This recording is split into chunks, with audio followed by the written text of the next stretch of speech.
Stock markets in Europe are flicking between positive and negative territory this morning, with the UK's FTSE 100 index just off at the moment around about 5 points, while the Euro Stoxx 50 index is lower by 12 points. The DAX in Germany doing a lot worse, currently down on about 25 points. US stock futures are also tracking lower. The Dow down around about 15 points, and the S&P 500 contract off around about a point. FX markets are pretty subdued. The yen is somewhat stronger, the dollar is weaker, and the euro is steady.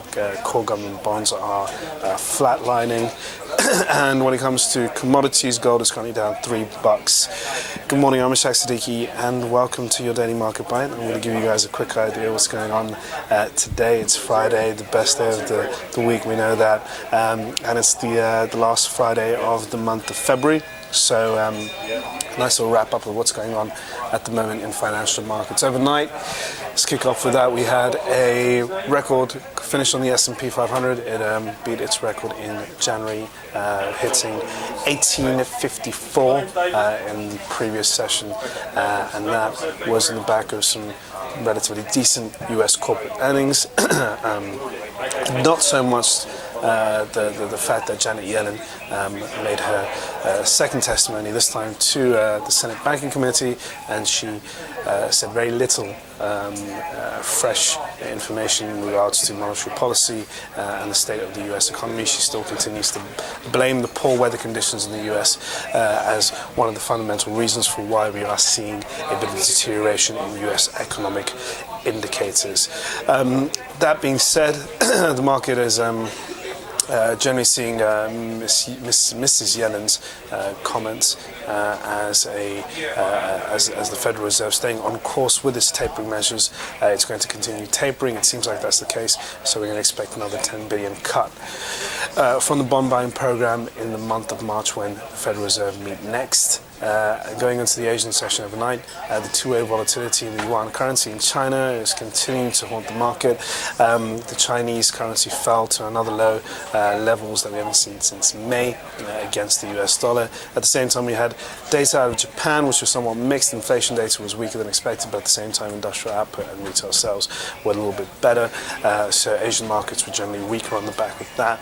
And in Europe, we're worrying about our own issues. We've got tensions flaring up in Ukraine, with Russian ground forces now in the Crimea region, and at the same time worries about a protracted, long drawn-out affair in Ukraine, which would mean that we're probably not going to see any sort of economic aid packages delivered to Ukraine anytime soon.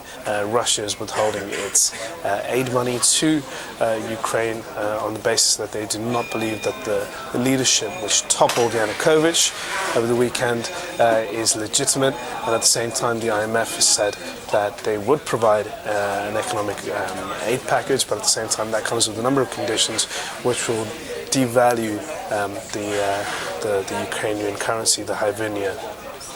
Now, going on to some of the other stuff that we're dealing with in European markets, we have Eurozone inflation, which came out pretty much as expected, but at the same time we've got Eurozone unemployment data, which is expected to show unemployment in the region still remains very, very high, stubbornly high rather, at around about 12%, and that's not good news for the markets, of course, given the fact that we are continuing to see a bit of weakness in the French economy and also in Italy, where unemployment actually, the unemployment rate reached another record high.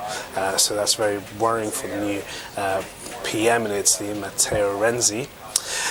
Going on to some of the other data points that we're looking forward to in the US session, we have second release of the fourth quarter GDP figures, which I expect to be a little bit weaker given the fact that we've had a pretty terrible winter in the US, and at the same time we're also expecting the Michigan Confidence Report and Chicago PMIs and pending home sales, so look out for those. Thank you all for watching your Daily Market Bite. Tune in for another one next week.